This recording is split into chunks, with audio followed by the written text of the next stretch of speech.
What else? What else do you want to talk about with Die Hard? I'm looking through my notes.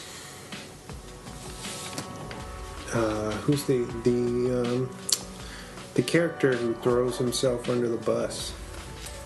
We didn't talk about him yet. Ellis. Yeah. Oh, God, Ellis. Ellis is played by an actor by the name of Hart Bochner, who I don't remember any other movies he was in besides Die Hard. He's been in a bunch of movies. I think he does a lot of TV work. But he's so good because he's just so sleazy. I mean, we meet him and he's like sniffing coke off of Holly's desk as he's meeting John. And even John says, "Oh, you missed the spot," you know, and he's wiping it from his nose, and he's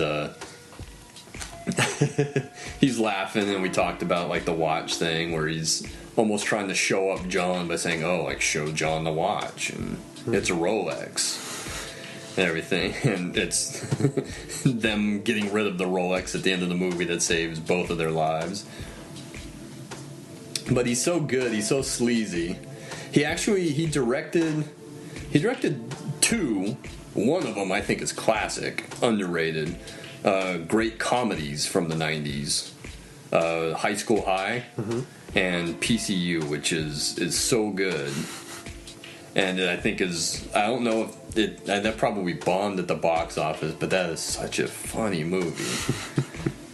And there's a lot of great scenes in that one. Jeremy Piven and Jon Favreau. But he does this thing in the film where things are obviously working out because John is taking out terrorists. They're, Gruber's mad and Carl's mad because his brother is the first one that gets killed. I forget the brother's name, but it's Carl's brother. That's where McClane fights him, breaks his neck, and then almost as just like a fuck you to him, he puts him in the elevator on the chair with the Santa hat and then writes the message on the front of his sweatshirt, which is where the title episode of this episode comes from. That says, "Now I have a machine gun, ho ho ho."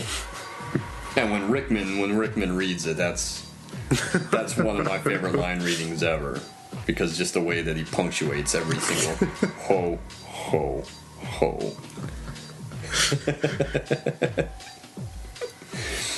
So John is being successful in this, and Ellis is worried that he's going to get them killed. So Ellis decides he's going to end it. He goes to Hans, says, "Oh, I'll give him up.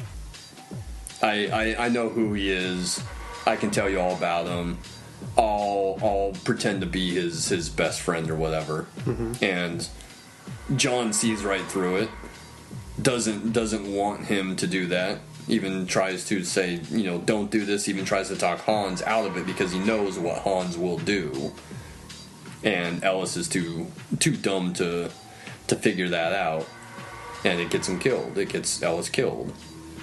Because John says, "Hey, I don't know this guy. I just met this guy." And they think he's lying. Yeah. So he shoots him, and it's a pretty tough scene because it's a tough situation to be in for McClane. Well, he doesn't really care, but he also doesn't want this guy to. He doesn't want innocent lives to be lost, but he also knows that he can't give himself up because he's been very successful at evading capture and taking these guys out one by one and outsmarting them. And the only reason that guy gets killed is because he thinks can kind of talk his way out of this, and he's going to give up this guy because he saw John as a way out. Yes. So he was like, fuck it, I'm just going to keep it cool. I'm going to sacrifice him, and then they'll let us go. Yeah. But it doesn't go his way. Yeah, and even once he figures that out, it's too late. Yeah. And you can really see it in his face where he's like, "Oh." He was drinking the Coke. I remember you laughed at that. Because his face is like, "Yeah, I'm dead." Well, I mean, he sees Hans pull out the gun. And he says, "Oh, I'm not a method actor. You don't have to really show me the gun to get me to be scared." But Bruce Willis, John McClane, has that line where he says, Hans, he doesn't know what type of man you are. I do. Please don't do this. Because he knows, even though Ellis may not, he knows that Hans will kill him. That's true. And he does. And it happens, well, the other Rick, when Rickman kills who's the owner of the building? Takagi, yeah. That's off screen too. But you just see kind of the blood. You know why it's off screen? Why? Another good piece of trivia about Rickman.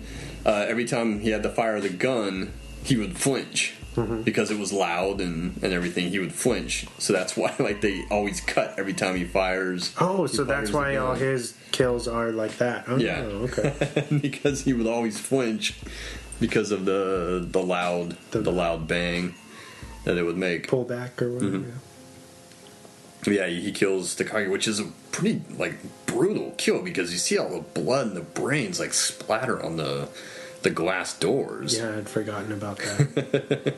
They cut it in TV. You don't see it when it's edited on television, like TNT will play it. Yeah, it's really it's very mean spirited, and you can see John becomes really concerned by that. He's like, "Oh fuck!" That's when he realizes Rickman's character or Hans isn't to be messed with. Yeah, he's got to be careful. But just before he kills Takagi, he has that line where he talks about everything, and then he says, we're not interested in this. We are interested in the $640 million in, bearer bonds in your safe. Mm-hmm. And Takagi kind of was like, oh, you're after money? What kind of terrorists are you? And Rickman just laughs and says, who says we were terrorists? Because they're not. They're just, they're thieves. Heistmen. Yeah. They're thieves after money.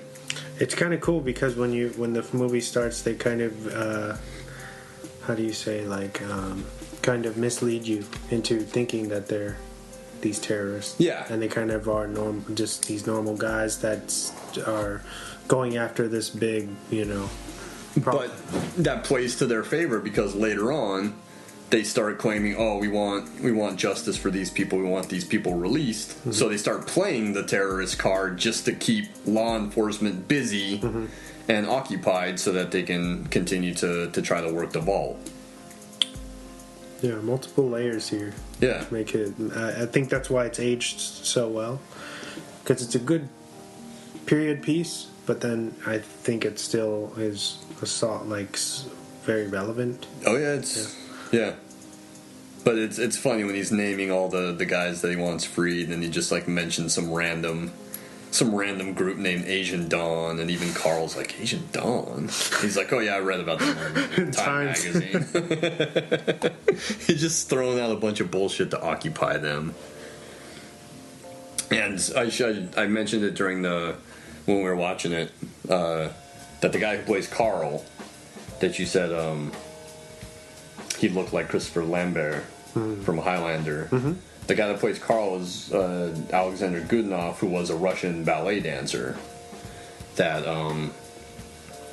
he's in Witness with Harrison Ford, which I think was it was '85, so before Die Hard, and then he was in The Money Pit. Those are the only 3 movies I can tell you that he was in, and he died young. He died, I think, before even Die Hard with a Vengeance was released. Oh. Yeah, he was only in his mid-40s when he died, and I think it was all natural causes, but it was unfortunate. But he's really good in Die Hard. And I remember hearing that for the first time, that he was a Russian ballet dancer. I said, no way. How did he get into acting?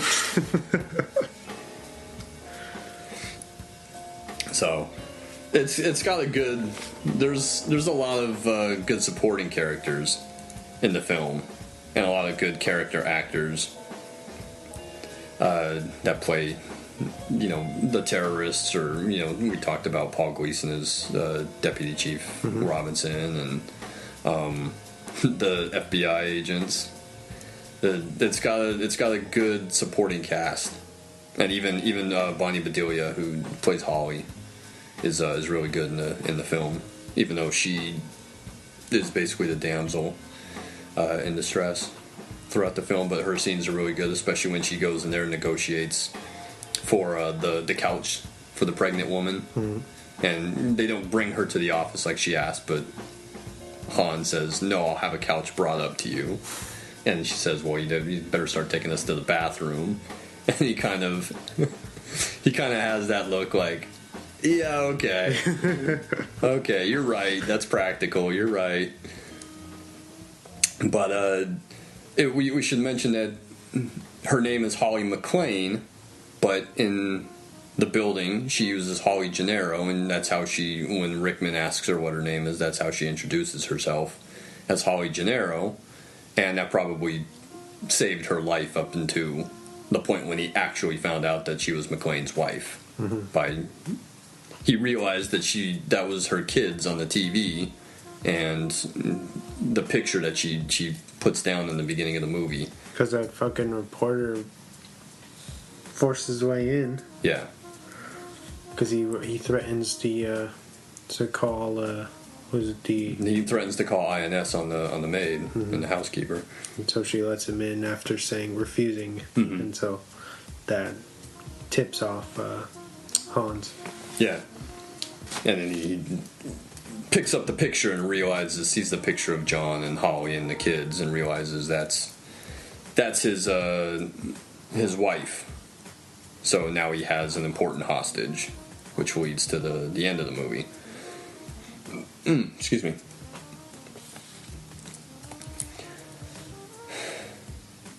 What else do I have? You tell me, man. Dude. Are we at the end of the road? Not quite. Not quite. I don't know if you want to get into any of the amazing action scenes that are in the film. I mean, we've kind of touched on them before, but the C4 being dropped down the elevator shaft. That was impressive. He has that gunfight on the roof in the beginning, early on in the film, and then he returns to the roof later on after he fucking blows away the guy in the doorway. And that's another brutal kill, because he's he shoots the guy a ton of times.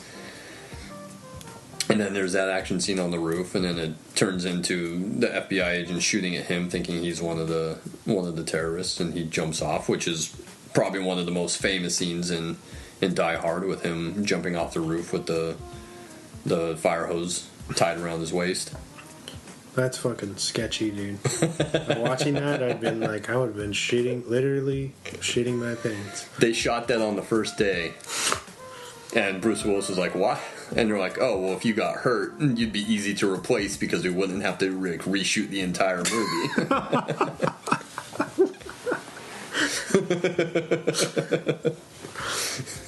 I wonder how they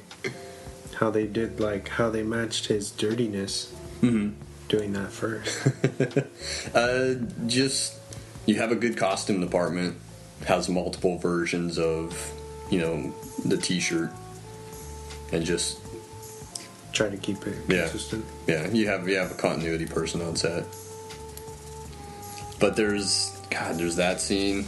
One of my favorite scenes is when he's in the boardroom and those two guys come in on him as he's trying to get Powell's attention, and he wastes the one guy, and then the guy jumps up on the table and starts shooting. Yeah. And he's crawling underneath the table until he reaches the end, and the guy says, "Oh, no more table." And he's reloading the weapon, and John just fucking shoots him from underneath the table, just shoots up. But he's just like, I'm tired of this. How would you rank this action movie wise? How high? Where is it? I would agree with you. I think it's perfect.